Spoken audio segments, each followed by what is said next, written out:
कहकर यमराज ने अपने पास समेट लिए और अग्निदेव ने आग्नेयास्त्र का निवारण कर दिया। विधाता ने प्राणियों के जन्म के साथ ही उनके लिए जो विधान रच दिया है वह कभी बदल नहीं सकता, अतः जीव व्यर्थ ही क्लेश उठाते हैं। जो जितात्मा पुरुष प्रतिदिन इस श्लोक का पाठ करेगा वह 88,000 व्याधियों से कभी पीड़ित न होगा। जो कोई मानव कहीं भी इस श्लोक का पाठ करेगा अथवा लिखकर भी इसे घर में रख देगा, उसको तथा उसके घर को कभी भी अग्नि से भय न होगा। भगवान, आप तीनों लोकों के प्रभु हैं, बतलाइए अग्नि श्रेष्ठ है या जल? वहां स्नान करने मात्र से हनुमान जी की उपमाता, जिनका मुख बिलाव का सा हो गया था, उस संकट से मुक्त हुई थी। उस गृहस्थ पुरुष के सब कार्यों में यहाँ पत्नी ही सहायता करने वाली है। उसके सहयोग बिना छोटे से छोटे कार्य भी सिद्ध नहीं होते। ओम नमो भगवते वासुदेवाय। ओम नमः शिवाय। हर हर महादेव। यम, आग्नेय, कपोत और उलूक तीर्थ की महिमा। ब्रह्मा जी कहते हैं यम तीर्थ पितरों की प्रसन्नता को बढ़ाने वाला है। वह प्रत्यक्ष और परोक्ष सब प्रकार की अभीष्ट वस्तुओं को देने वाला है। संपूर्ण देवता और मुनि उस तीर्थ का सेवन करते हैं। मैं उसके प्रभाव का वर्णन करता हूँ जो सब पापों का नाश करने वाला है। एक बलवान कपोत था जो अनुरात के नाम से विख्यात था। उसकी पत्नी हेती नाम की यक्षिणी थी जो इच्छा अनुसार रूप धारण कर सकती थी। अनुरात मृत्यु के पुत्र का पुत्र था और हेती मृत्यु की पुत्री थी। समयानुसार उन दोनों के भी अनेक पुत्र पौत्र हुए। पक्षियों का राजा उलूक अनुरात का प्रबल शत्रु था। गंगा के उत्तर तट पर कपोत का आश्रम था और दक्षिण किनारे पक्षीराज उलूक रहता था। उलूक भी अपने पुत्र पौत्रों के साथ निवास करता था। कपोत और उलूक दोनों बहुत समय तक एक दूसरे के विरोधी होकर युद्ध करते रहे। दोनों ही अपने पुत्र पौत्रों को साथ लेकर लड़ते थे। यह बलवान शत्रुओं के साथ बलवानों का युद्ध था।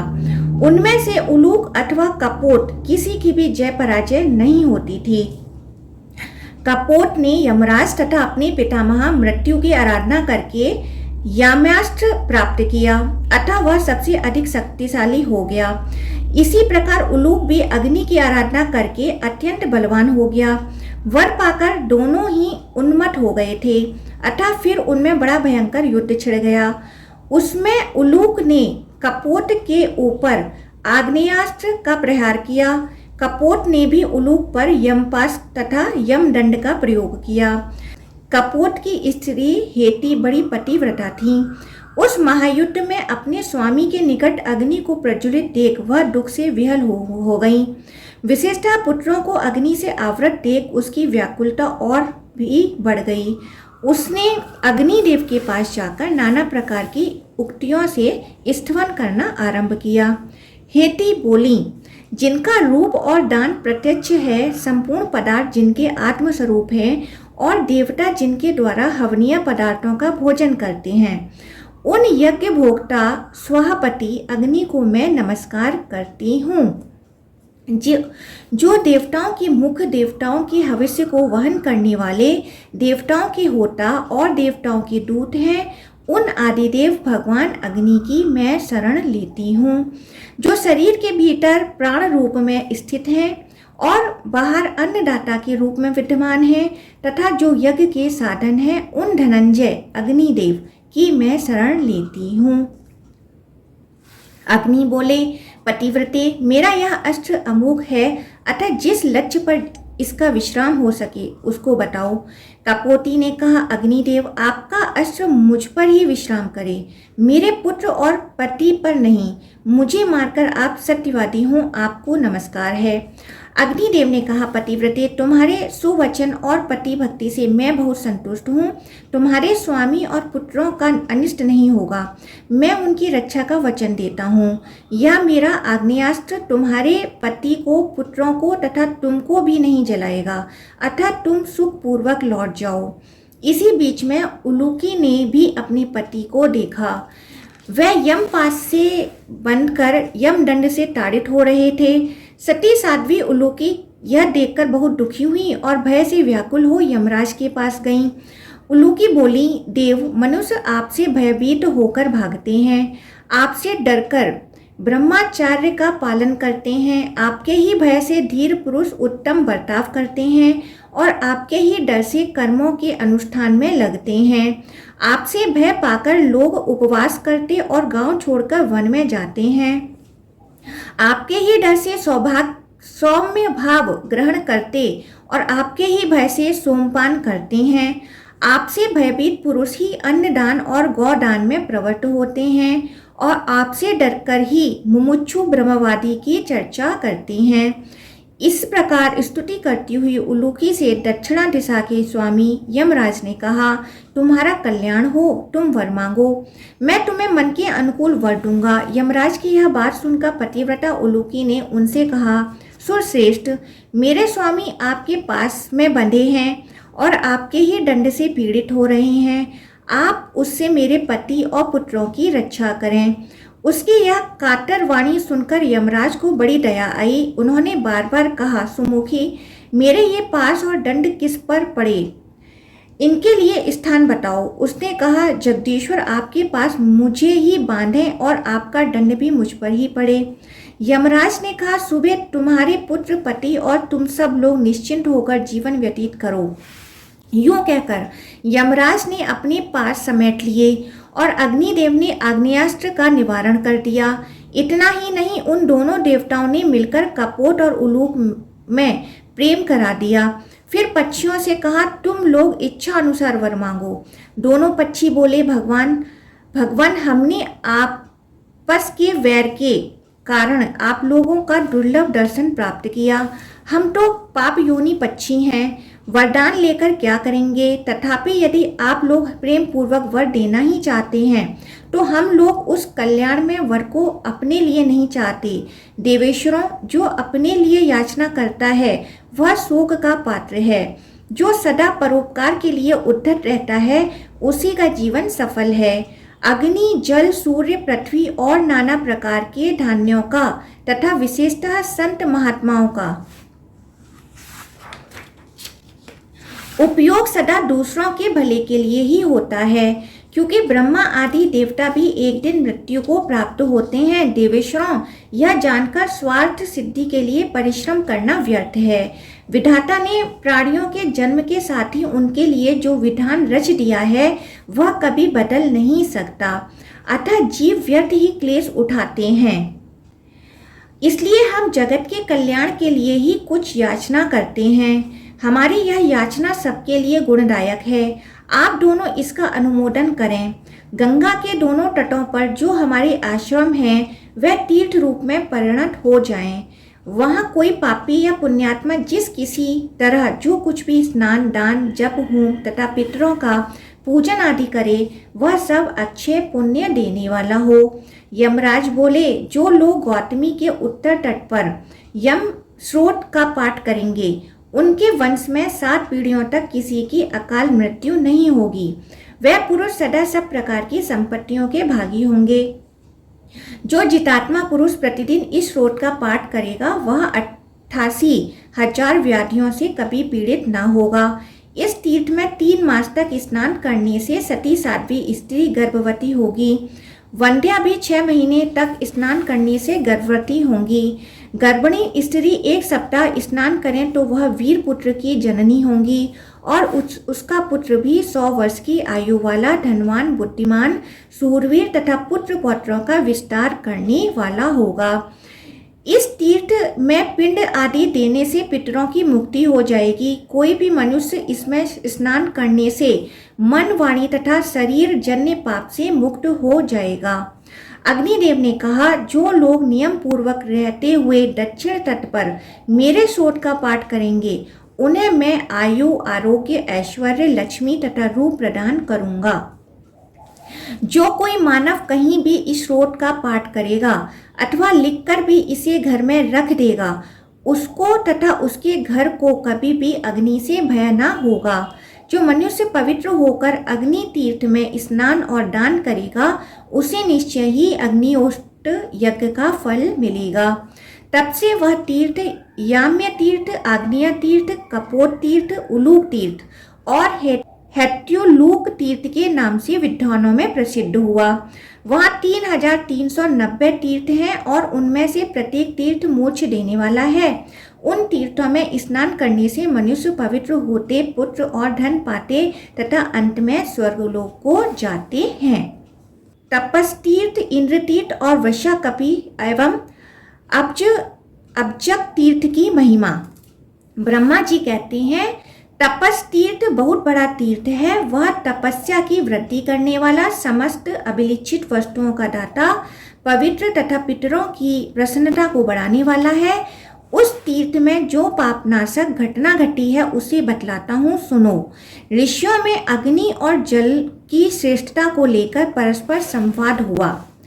एक पक्ष कहता था जल श्रेष्ठ है और दूसरे पक्ष के लोग अग्नि की श्रेष्ठता का प्रतिपादन करते थे। अग्नि की श्रेष्ठता बतलाने वाले अपनी युक्तियां इस प्रकार उपस्थित करते थे।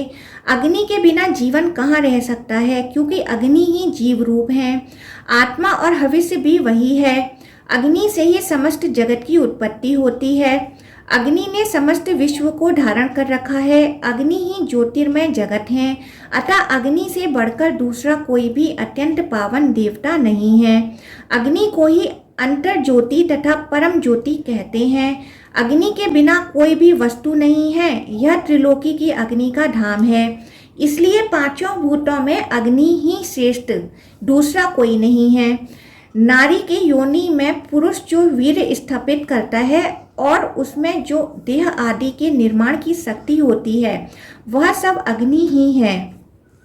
अग्नि देवताओं का मुख है, अतः उससे बड़ा कुछ भी नहीं है।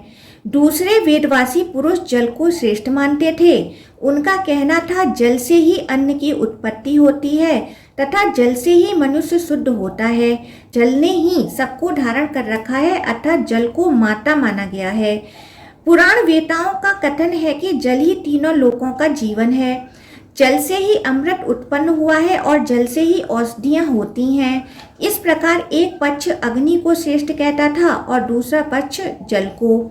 यूं ही मीमांसा करते हुए एक दूसरे के विरुद्ध तर्क उपस्थित करने वाले वेदवादी ऋषि मेरे पास आकर बोले, भगवान आप तीनों लोकों के प्रभु हैं, बतलाइए अग्नि श्रेष्ठ है या जल। मैंने कहा दोनों ही इस जगत में परम पूजनीय हैं। दोनों से जगत उत्पन्न होता है। दोनों से हव्य, कव्य और अमृत का प्राकट्य होता है। दोनों से ही जीवन है। दोनों ही शरीर को धारण करने वाले हैं। इनमें परस्पर कोई विशेषता नहीं है। दोनों समान रूप से ही श्रेष्ठ माने गए हैं। मेरे कथन से यह बात सिद्ध हुई कि दोनों ही श्रेष्ठ हैं, कोई एक नहीं। परंतु वह ऋषि ऐसा ही मानते थे कि इन दोनों में से एक ही श्रेष्ठ है। अतः उन्हें मेरी बातों से संतोष नहीं हुआ। तब वह क्षीर सागर में शयन करने वाले शंख चक्र गदाधारी भगवान विष्णु के पास गए और नाना प्रकार के स्रोतों से उनकी स्तुति करने लगे। ऋषि बोले, जो भविष्य में होने वाला है, जो जन्म ले चुका है तथा जो अभी गुहा गर्भ में प्रविष्ट हुआ है, उस संपूर्ण भुवन को जो सदा अपनी ज्ञान दृष्टि में रखते हैं, यह चित्र विचित्र रूपों वाली समस्त त्रिलोकी के अंत में जिनके भीतर लीन होती है, जिन्हें महर्षि गण अक्षर, सनातन, अप्रमेय तथा वेद वैद बतलाते हैं, जिनकी शरण में गए हुए प्राणी अपने अभीष्ट पदार्थ को प्राप्त कर लेते हैं, उन परमार्थ वस्तु रूप परमेश्वर की हम शरण लेते हैं। जगन निवास महाभूत में जगत में जो भूत सबसे प्रधान और श्री विष्णु का स्वरूप है, जिसे योगी भी नहीं जान पाते, उसी का प्रतिपादन करने के लिए ये महर्षिगण यहाँ आए हुए हैं। आप यहाँ सत्य को प्रकट कर दें। जगदीश्वर, आप संपूर्ण देहधारियों के अंतरात्मा हैं। आप ही सब कुछ हैं। आप में ही यह संपूर्ण जगत स्थित है। तथापि कितने आश्चर्य की बात है कि प्रकृति से प्रभावित होने के कारण कोई कहीं भी आपकी सत्ता का अनुभव नहीं करते। वास्तव में आप बाहर और भीतर सब ओर विद्यमान हैं। संपूर्ण विश्व के रूप में आप ही सब ओर उपलब्ध हो रहे हैं। ऋषियों के इस प्रकार स्तुति करने पर जगत जननी वैदी देवी वाक आकाशवाणी ने कहा, तुम लोग तपस्या, भक्ति और नियम के साथ दोनों की आराधना करो। जिसकी आराधना से पहले सिद्धि प्राप्त हो वही भूत सबसे श्रेष्ठ कहा जाएगा। बहुत अच्छा कहकर संपूर्ण लोकमान्य महर्षि वहां से चल दिए। वे थक गए थे, उनका अंतकरण खिन्न हो रहा था। उन्होंने उत्तम वैराग्य का आश्रम लिया और तपस्या करने का दृढ़ संकल्प लेकर वे सब लोग तिरुभवन को पवित्र करने वाली जगत जननी गौतमी के तट पर आए और जल देवता तथा अग्नि देवता की पृथक पृथक पूजा करने को उद्धत हुए। जो अग्नि के पूजक थे वे जल के पूजन में प्रवृत्त हुए। उस समय वहां वेद माता देवी वाणी सरस्वती ने फिर कहा, जल से ही शुद्धि होती है। जो अग्नि के पूजक हैं वे विचार तो करें, बिना जल का पूजन कैसा? जल होने पर ही मनुष्य सब कर्मों के अनुष्ठान का अधिकारी होता है। वेद वेता पुरुष जब तक शीतल जल में श्रद्धा पूर्वक स्नान नहीं कर लेता तब तक अपवित्र, मलिन एवं शुभ कर्म का अनअधिकारी रहता है। इसलिए जल सबसे श्रेष्ठ है। उसे माता की पदवी दी गई है, अतः जल ही श्रेष्ठ है। वेदवादी ऋषियों ने यह आकाशवाणी सुनी। इससे उन्हें निश्चय हो गया कि जल ही श्रेष्ठ है। जिस तीर्थ में यह ऋषि सत्र संपन्न हुआ उसे तपस तीर्थ और सत्र तीर्थ भी कहते हैं। अग्नि तीर्थ और सारस्वत तीर्थ भी उसी के नाम हैं। वहाँ 1400 पुण्यदायक तीर्थों का निवास है। उनमें किया हुआ स्नान और दान स्वर्ग एवं मोक्ष की प्राप्ति कराने वाला है। जहाँ आकाशवाणी ने ऋषियों का संदेह निवारण किया था वहाँ सरस्वती नाम की नदी प्रकट हुई जो गंगा में मिली है। सरस्वती और गंगा के संगम का महत्व बतलाने में कौन मनुष्य समर्थ हो सकता है। गौतमी तट पर इंद्र तीर्थ के नाम से जो प्रसिद्ध तीर्थ हैं वही वृषा कपि तीर्थ भी हैं। उसे ही फैना संगम, हनुमत तीर्थ तथा अब्जक तीर्थ भी कहते हैं। वहाँ भगवान त्रिविक्रम का निवास है। उस तीर्थ में स्नान और दान करने से संसार में लौटना नहीं पड़ता। अब वहाँ का वृतांत बतलाते हैं। गंगा के दक्षिण और उत्तर तट पर इंद्रेश्वर तीर्थ है। पूर्व काल में नमुची नामक दैत्य देवराज इंद्र का प्रबल शत्रु था। वह मद से उन्मत्त रहता था। एक बार इंद्र के साथ उसका युद्ध हुआ। इंद्र ने फैन से उसका मस्तक काट डाला। वह वज्र रूपधारी फैन शत्रु का मस्तक काटने के पश्चात गंगा के दक्षिण तट पर गिरा और पृथ्वी को छेद कर रसातल में समा गया। रसातल में जो गंगा जी का जल है वह संपूर्ण विश्व को पवित्र करने वाला है।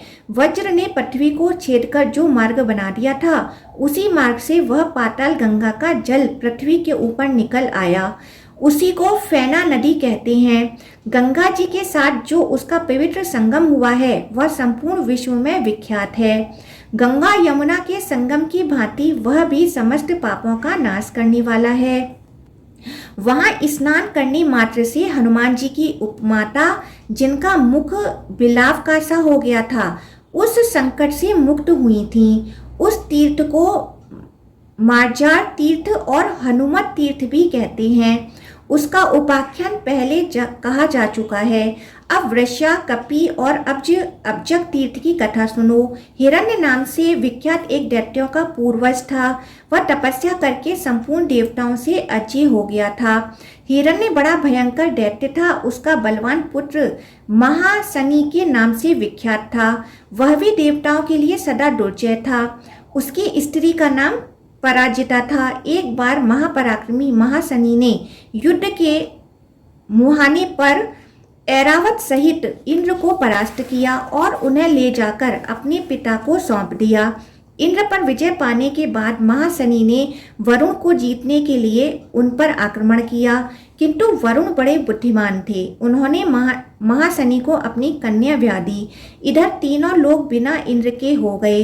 तब सब देवताओं ने मिलकर सलाह की कि भगवान विष्णु ही पुनः इंद्र को दे सकते हैं, क्योंकि वह ही दैत्यों के हंता हैं, मंत्र दृष्टा भी वही हैं, अतः वह दूसरों को भी इंद्र बना देंगे। ऐसा निश्चय करके सब देवता भगवान विष्णु के पास गए और उन्हें सब हाल कह सुनाया। भगवान विष्णु ने कहा, महादैत्य महाशनि मेरे लिए अवध्य हैं। यूं कहकर वे महाशनि के ससुर वरुण के पास गए और उन्हें इंद्र के पराभव का समाचार बतलाते हुए बोले, तुम्हें ऐसा यत्न करना चाहिए जिससे इंद्र पुनः अपने पद पर लौट आए।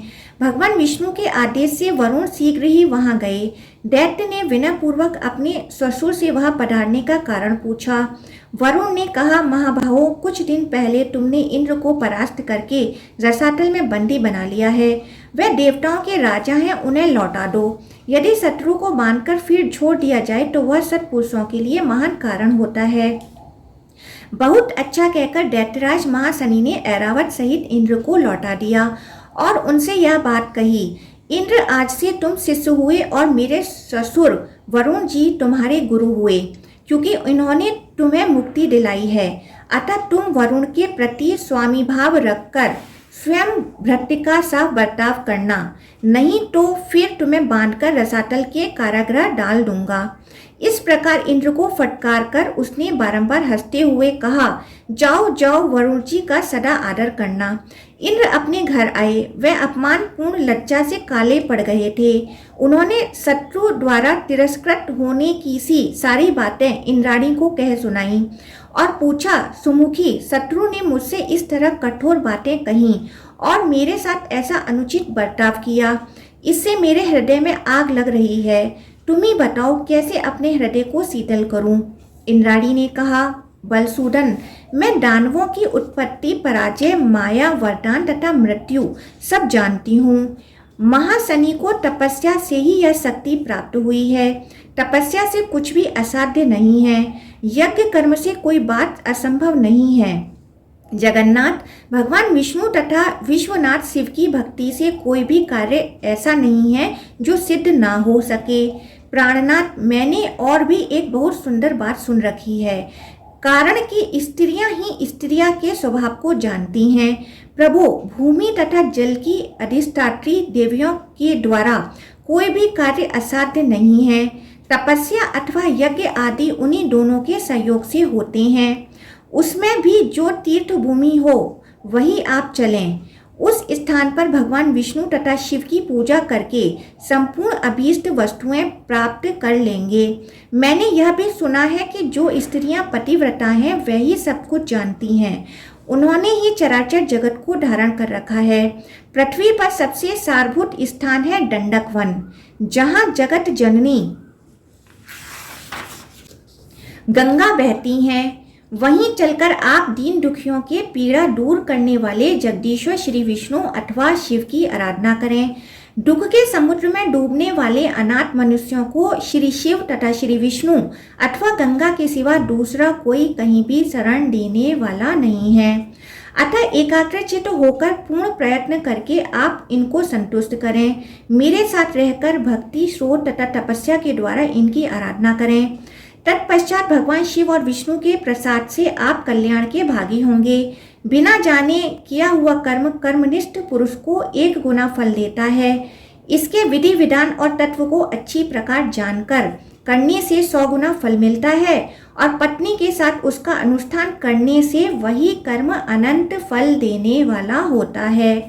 गृहस्थ पुरुष के सब कार्यों में यहाँ पत्नी ही सहायता करने वाली है। उसके सहयोग बिना छोटे से छोटे कार्य भी सिद्ध नहीं होते। नाथ पुरुष अकेले जो कर्म करता है उसका आधा फल ही उसे मिलता है, किंतु पत्नी के साथ जो कर्म किया जाता है उसका पूरा फल पुरुष को प्राप्त होता है। सुना जाता है दंडकारण्य में सरिताओं में श्रेष्ठ गौतमी गंगा बहती हैं। वह समस्त पापों का नाश करने वाली तथा संपूर्ण अभिलिखित वस्तुओं को देने वाली हैं। अतः मेरे साथ वहां चलिए और महान फलदायक पुण्य कर्म का अनुष्ठान कीजिए। इससे आप संग्राम में अपने शत्रुओं का संहार करके महान सुख के भागी होंगे। अच्छा, ऐसा ही करूंगा। यूं कहकर अपने गुरु बृहस्पति और पत्नी सची को साथ ले इंद्र जगत जननी गौतमी के तट पर गए। दंडकारण्य के भीतर उनकी पावन धारा का दर्शन करके इंद्र को बड़ी प्रसन्नता हुई। उन्होंने देवादिदेव शिव की प्रसन्नता के लिए तपस्या करने का विचार किया। पहले गंगा में स्नान करके उन्होंने हाथ जोड़कर प्रणाम किया तथा एकमात्र भगवान शिव के शरण होकर उनका स्तवन आरंभ किया। इंद्र बोले, जो अपनी माया से संपूर्ण चराचर जगत की सृष्टि, रक्षा और संहार करते हैं किंतु उसमें आसक्त नहीं होते, जो एक स्वतंत्र तथा अद्वैत चिदानंद स्वरूप हैं, वह पिनाकधारी भगवान शंकर हम पर प्रसन्न हों। वेदांत के रहस्यों को भली भांति जानने वाले सनकादि मुनि भी जिनके तत्व को ठीक ठीक नहीं जानते, वह संपूर्ण अभीष्ट वस्तुओं के दाता अंधकासुर विनाशक पार्वतीपति भगवान शिव हम पर प्रसन्न हों।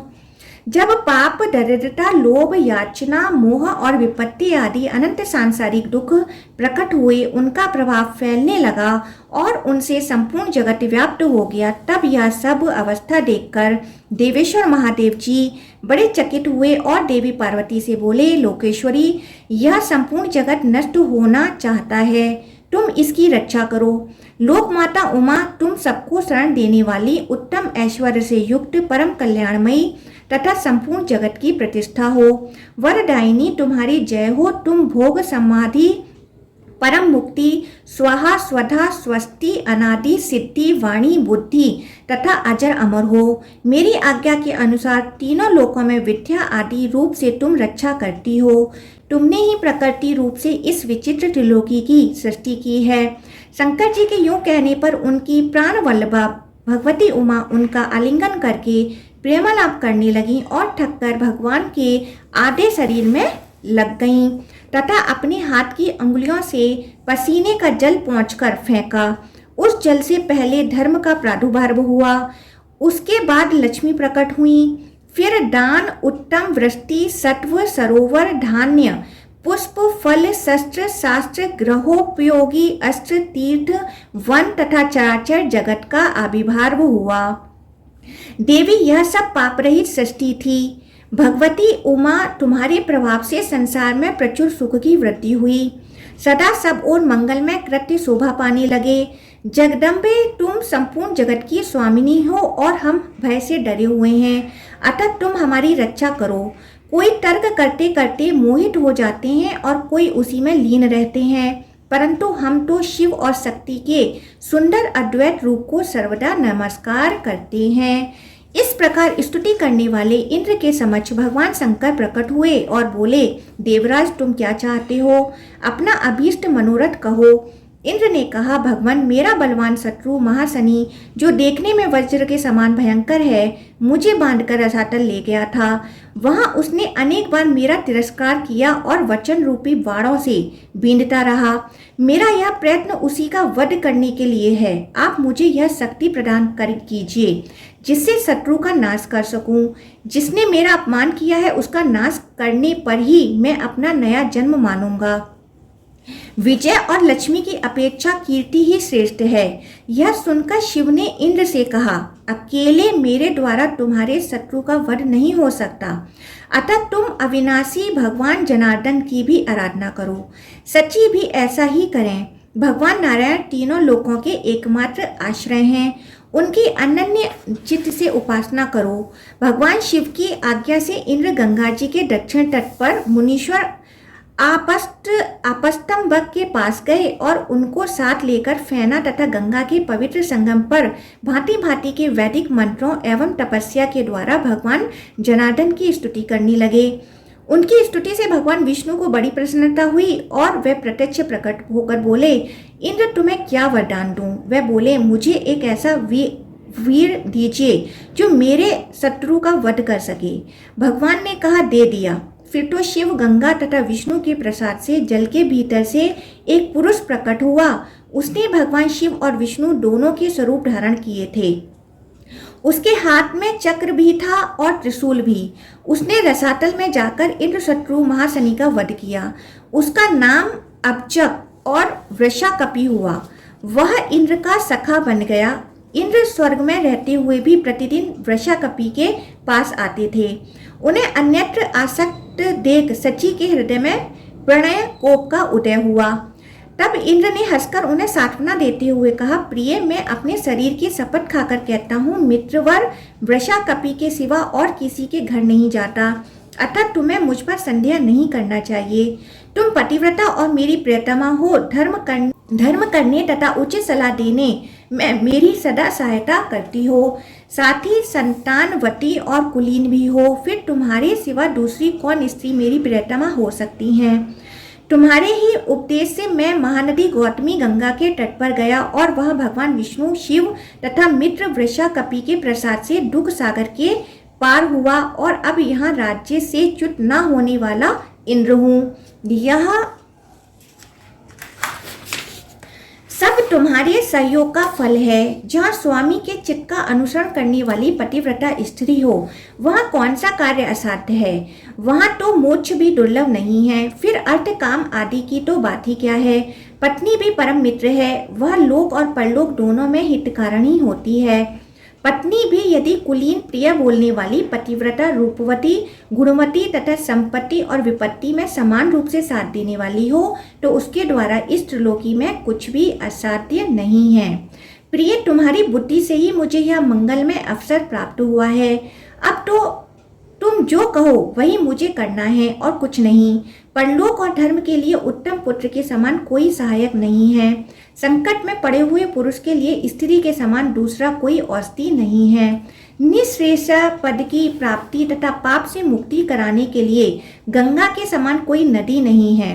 धर्म, अर्थ, काम और मोक्ष की सिद्धि तथा पाप से छुटकारा पाने के लिए श्री शिव और श्री विष्णु के एकत्व ज्ञान से बढ़कर दूसरा कोई साधन नहीं है।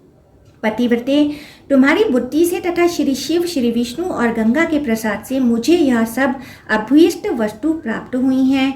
मैं समझता हूँ मेरे मित्र के बल से अब यह इंद्रपद स्थिर रहेगा। तीर्थों में गौतमी गंगा और देवताओं में भगवान विष्णु और शिव श्रेष्ठ हैं। इन्हीं की कृपा से मुझे सब मनोवांछित वस्तुएं प्राप्त हुई हैं। यह त्रिलोक विख्यात तीर्थ मेरी प्रसन्नता को बढ़ाने वाला है, अतः मैं क्रमशः संपूर्ण देवताओं से यह प्रार्थना करता हूँ, महर्षि गण गंगा, विष्णु तथा शिव भी मेरी प्रार्थना का अनुमोदन करें। देवताओं, गंगा के दोनों तटों पर एक ओर इंद्रेश्वर तीर्थ है और दूसरी ओर अब्जक तीर्थ। इंद्रेश्वर में भगवान शिव रहते हैं और अब्जक में साक्षात भगवान विष्णु। वे अपनी उपस्थिति से दंडक वन को पवित्र करते हैं। इनके बीच में जो तीर्थ हैं वह सब पुण्यदायक हैं। उनमें स्नान करने मात्र से सबकी मुक्ति होती है। पापी पाप से मुक्त होते हैं और धर्मात्मा पुरुष अपनी 5-5 पीढ़ी के पितरों सहित परम मोक्ष के भागी होते हैं। यहाँ आकर जो लोग याचकों को तिल भर भी दान करते हैं, वह दान दाताओं के लिए अक्षय होता है तथा मनोवांछित भोग और मोक्ष प्रदान करता है। यहाँ भगवान श्री विष्णु और शिव के उपाख्यान को जानकर स्नान करने से मुक्ति प्राप्त होती है। यह उपाख्यान धन, यश, आयु, आरोग्य और पुण्य की वृद्धि करने वाला है। जो लोग इस तीर्थ के महात्मा को सुनते और पढ़ते हैं, वह पुण्य के भागी होते हैं। उन्हें यहाँ इसी जीवन में भगवान विष्णु और शिव की स्मृति प्राप्त होती है, जो समस्त पाप राशि का संहार करने वाली है तथा जिसके लिए जितेंद्रिय एवं मनोजयी मुनि भी प्रार्थना करते रहते हैं। इंद्र के इस कथन का अनुमोदन करते हुए देवताओं और ऋषियों ने कहा, ऐसा ही होगा। ओम नमः शिवाय। ओम नमो भगवते वासुदेवाय। हर हर गंगे।